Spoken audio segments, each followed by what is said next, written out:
An image like no other, inspiring decades of research and debate. The Shroud of Turin, that's a piece of history, and it has an ongoing puzzle for science.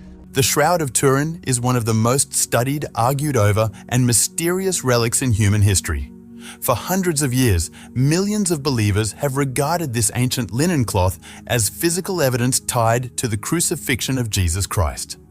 At the same time, scientists, historians, and skeptics have insisted it may be nothing more than a medieval artifact, or the work of an extraordinarily skilled forger.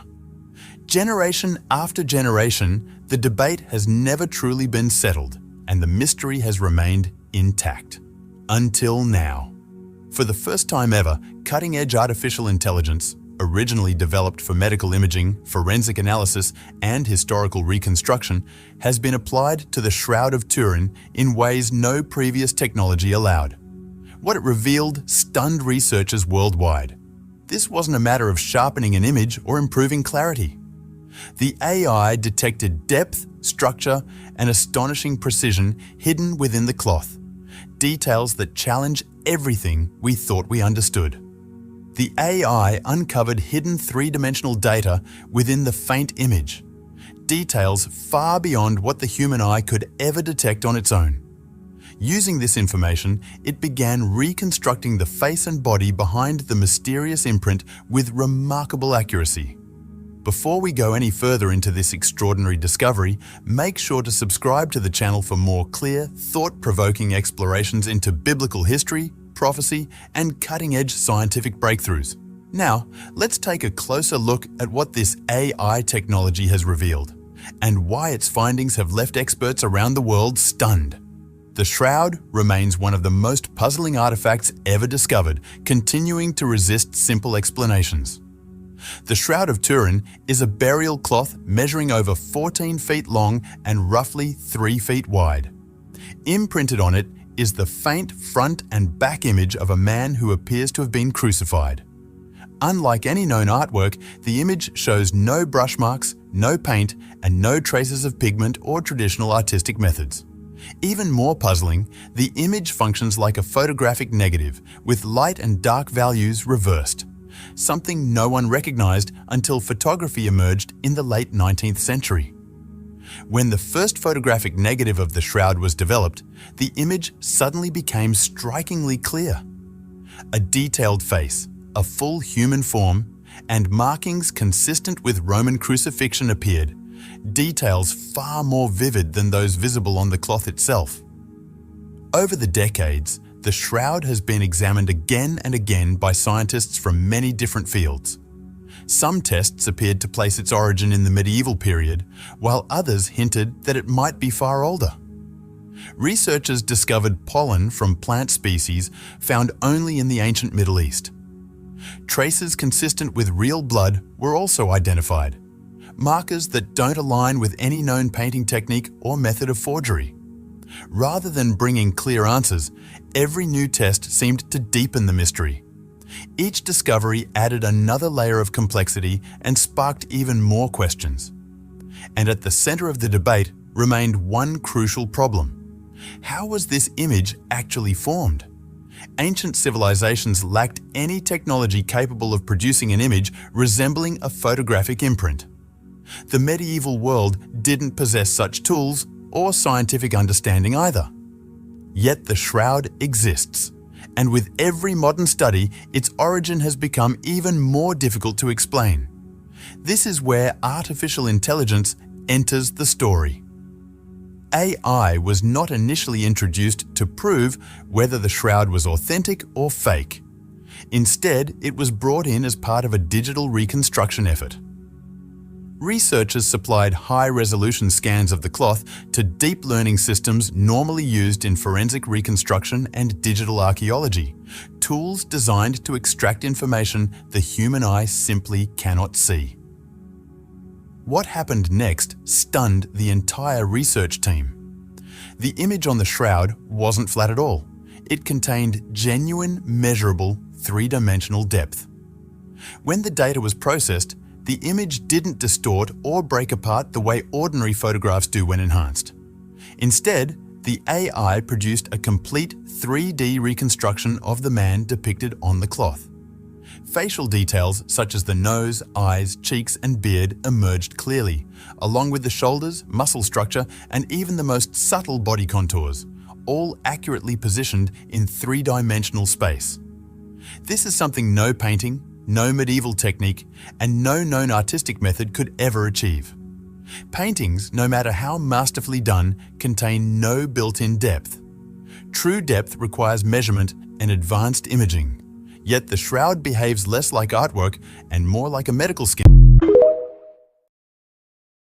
The Shroud of Turin is supposedly the shroud that when Jesus was taken off the cross, he was put in this shroud and put in the tomb. It was first discovered in like the 1300s. It's always been dismissed, but the evidence that they've collected recently, and it was a man that was actually atheist, but he set out to do a documentary proving that it's a hoax, and they found out that the fabric is indeed from Israel, and it dates back 2,000 years ago. Whoa. When you do the x-ray and you get the negative image of it, you can see where the blood stains were, and it's on his hands, his feet, on his head, and where his side was stabbed by the spear. Oh my gosh. But that atheist guy, after doing this investigation on it, he's now a Christian. Why? What turned it for him? He said, there's no way this can be fake. Wow. They said that we're able to extract creatine and something else, which your body puts out when it's in stress. So they say like a lot of torture victims, they excrete this stuff out of their skin and in their blood. And so they're able to find traces of that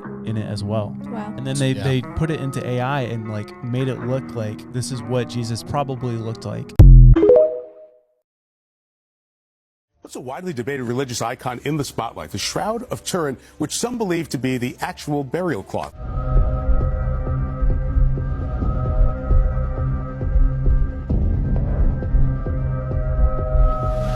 For over 700 years, the Shroud of Turin has puzzled the world. A mysterious cloth some claim wrapped the most famous man in history. Scientists dismissed it as a medieval fake. Until now, DNA evidence has finally been tested, and the results are shocking. Blood from unknown individuals, genetic markers that shouldn't exist, secrets hidden for centuries, now exposed. What the shroud reveals could rewrite history, and it's more terrifying than anyone imagined. Stay with us. The truth will shock you. DNA tests may have finally solved the mystery of the ancient Shroud of Turin. The Shroud of Turin is a simple piece of twill fabric that shows signs of blood and a subtle impression of a human body. And thousands of people visit the shroud every year to see the object that supposedly covered Jesus' martyred body before the resurrection. The shroud itself is part of a rich legend of biblical proportions. It was claimed to have been taken from the tomb of Jesus Christ and taken from Judea to Turkey and then to Constantinople. There, it would have been guarded and protected for centuries. Then, in 1353, the shroud appeared in a small church in Lille, France. How it got there is unknown, and the Catholic Church publicly acknowledged its existence when it appeared in this unlikely location. Finally, in the 1980s, the Church allowed the shroud to be examined. A group of scientists used radiocarbon dating to analyze the fabric, concluding that the shroud was produced between 1260 and 1390. This suggested that the shroud was an ingenious and elaborate hoax, which caused anger. Of course, there was a backlash. Religious people and critics also immediately argued that the researchers had used patched parts of the shroud, which could vary in age depending on when they were made, resulting in an inaccurate estimate. And there was more to come. According to the Gospel of Matthew, upon the death of Jesus, the earth shook, the rocks split, and the tombs opened. Basically, a strong earthquake occurred. Therefore, some geologists argued that a high-magnitude earthquake could have released neutrons that confused radiocarbon dating. But the team decided to get to the bottom of the mystery once and for all. In 2015, a geneticist named Johnny Baracha and his colleagues analyzed dust carefully extracted from the shroud. These dust particles contain traces of both plant and human DNA, Baraka and his team then separated and sequenced human mitochondrial DNA, which is passed from mother to child. The genetic lineage of the sequenced DNA suggested that the clothing had been touched by people from North Africa, East Africa, and even China. Once it was sequenced and analyzed, plant DNA appeared to have a diverse lineage as well.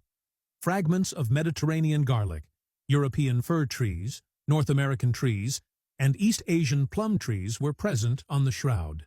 Still, the most notable genetic indicators appeared to originate from areas around the Middle East and the Caucasus.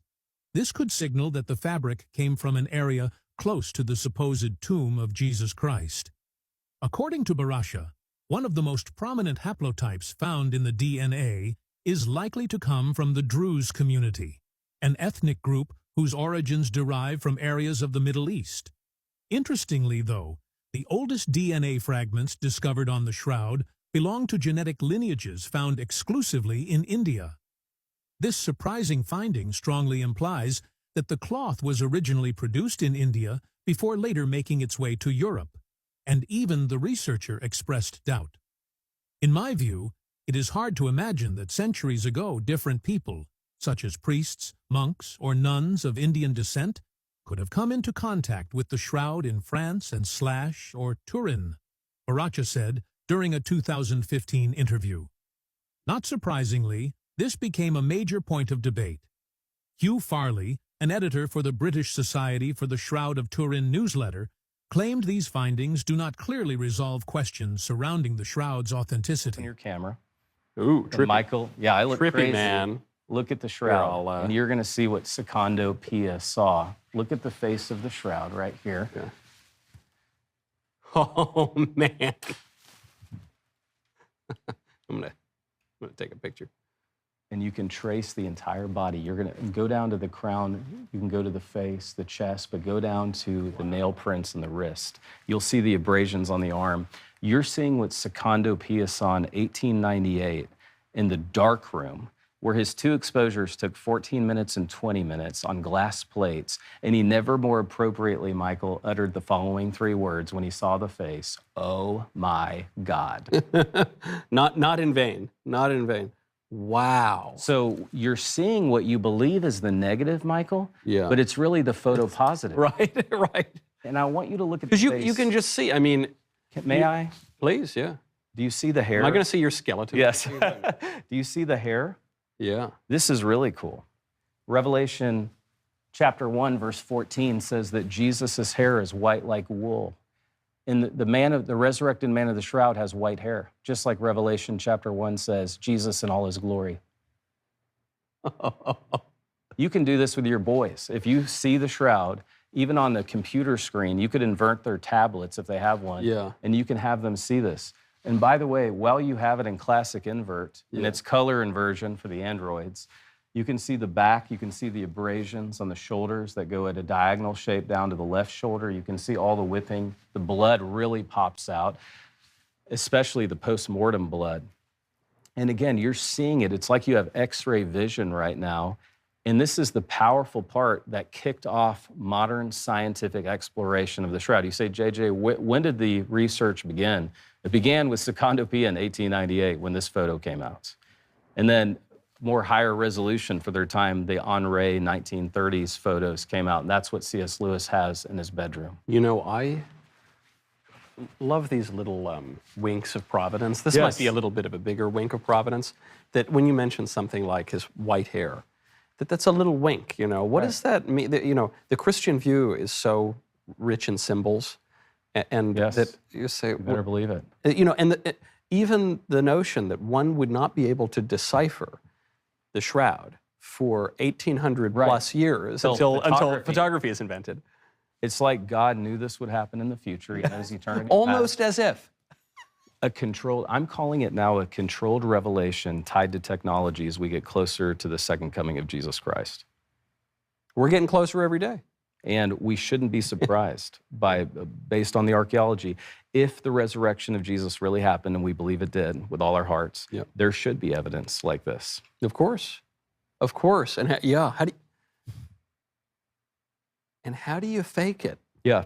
And the cool thing for your audience is I know of no other program that has all the artifacts, the Sudarium, and the Shroud all in one show, in one sitting. So my prayer is that this broadcast will be used for years to come to set the record straight on the Shroud. Details that simply don't make sense. Let's go back to 1898. A lawyer named Secondo Pia took the very first photograph of the Shroud. As he stood in his dark room developing the glass plate, he saw something so shocking he nearly dropped it. On the photographic negative, the weak, blurry figure on the cloth suddenly appeared as a sharp, lifelike positive image. In other words, the image on the Shroud was already a photographic negative, created centuries before photography even existed. That fact alone should stop anyone in their tracks. How do you paint a negative image when the very idea of photographic negatives hasn't been invented yet? A medieval artist paints what the eye sees. They don't paint reversed light and shadow values so that hundreds of years later, a camera can reveal a realistic face. But that was only the beginning. Jump ahead to the 1970s. A group of scientists from the US Air Force Academy decided to analyze a photo of the Shroud using a VP8 image analyzer. This wasn't a novelty device. It was the same kind of technology NASA used to map the surface of the Moon and Mars. The VP8 converts brightness into height. When you feed it a normal photograph of a human face, the result is distorted and chaotic. The nose collapses inward. The eyes bulge unnaturally. The image falls apart. It looks warped because shadows in ordinary photographs don't represent true depth. But when scientists ran the Shroud image through the VP8, something remarkable happened. It didn't distort at all. Instead, it produced a clean, perfectly proportioned, three-dimensional relief of a human body. The researchers were stunned. The image clearly contained real 3D information. Darker areas corresponded to parts of the body that were closer to the cloth, while lighter areas marked places that were farther away. This is where artificial intelligence re-enters the story. The AI didn't just support the VP8 findings, it sharpened them. The neural network removed the visual noise caused by the linen's weave and even filtered out damage from past fires. What remained was a precise topographic map of a human body, one that is anatomically exact. And here's where it becomes truly unsettling. The data suggests the body didn't press into the cloth, it passed through it. Here's what that means. The image matches a concept known as volumetric projection. It's as if the body emitted energy for a brief instant, and that energy traveled through the linen, leaving behind a surface mark that recorded distance rather than contact. The AI also discovered that this mark is completely uniform. It doesn't soak into the fibers or burn through them. It rests only on the surface, like a trace left behind, not a stain. What's more, the AI analysis indicates that whatever created the image moved in straight lines, completely unaffected by gravity. The system also examined the bloodstains, and this is where things get even stranger. They aren't paint, they are real human blood, identified as type A. But here's the truly puzzling part. The blood was already on the cloth before the image appeared. The AI shows that beneath the bloodstains, there is no body image at all. In other words, the blood soaked into the fabric first, and only afterward did the event that formed the image take place. If this were a painting, the artist would have needed to apply the blood first, then somehow create a perfectly inverted image around it, without covering or disturbing a single stain. From a technical standpoint, that simply couldn't be done. The timeline falls apart. The AI has effectively dismantled the painting theory. It simply doesn't match the evidence. What we're dealing with looks less like artwork and more like a piece of photographic film, exposed to a form of radiation rarely seen in nature. For many people, though, the mystery was supposedly settled in 1988. That was the year science was said to have put a final nail in the coffin. 3 independent laboratories performed radiocarbon dating on a sample of the Shroud and concluded it came from the Middle Ages. But almost immediately, problems began to surface. And that's an understatement. The sample itself was deeply flawed. To avoid damaging the cloth, officials cut a small piece from a single corner. On the surface, that sounds reasonable. But consider the history. For centuries, the shroud was Shroud of Turin, a linen cloth bearing the faint image of a crucified man, remains one of the most enigmatic relics in human history. Despite decades of scientific analysis, no one can explain how the image was formed. It is not painted, dyed, or burned. The image functions as a photographic negative, formed only on the outermost fibrils of the fabric, so delicate and precise that no known technique can reproduce it. To conventional science, the shroud is an anomaly. To metaphysical eyes, it may be a signature. If reality is not solid but vibrational, if matter is energy shaped by consciousness, then another possibility arises. The image may be the energetic imprint of a being fully merged with Source. Not just an ordinary man, but a consciousness so deeply aligned with divine frequency that it left a resonance behind, a shadow of light impressed into cloth. Perhaps it was not decay that marked the fabric, but transfiguration, a vibrational imprint, a trace of divinity collapsing through density, a moment where light touched matter and matter remembered. If so, the shroud would not represent an act performed on matter, but an imprint left by a state of coherence passing through it. Beings in such states might not leave behind remains as we expect, but something else entirely, a kind of metaphysical footprint. And the shroud may be one of them. What follows are some of the anomalies that continue to defy conventional explanation. 1. The image is not painted or dyed. Scientific testing has shown that the image on the shroud is not made from pigments, dyes, or paint. The coloration appears only on the topmost fibrils of the linen threads, less than 1/100th of a human hair deep. There's no penetration into the fibers beneath, which rules out most traditional artistic methods. 2. It functions like a photographic negative. When the image is viewed as a photographic negative, the details become much clearer and more lifelike. This was discovered in 1898 by amateur photographer Secondo Pia. The implication is that the image on the cloth behaves in a way similar to modern radiographic imaging, which didn't exist in medieval times. 3-dimensional data embedded in the image. The image contains depth information.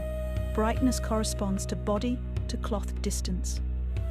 Scientists at NASA, using image analysis tools like VP8 Image Analyzer, found that the shroud's image encodes 3-dimensional topographical data, something no normal photograph or artwork can do. 4. No signs of decomposition. There's no evidence of bodily decay, no fluids, no signs of natural decomposition, which would be expected if a real corpse had been wrapped in the cloth for long. 5. Anatomical accuracy. The image shows detailed anatomy, including blood flow patterns consistent with crucifixion. Bloodstains are real human blood, type AB, and contain bilirubin, a compound produced under extreme trauma. 6. Blood appeared before the image.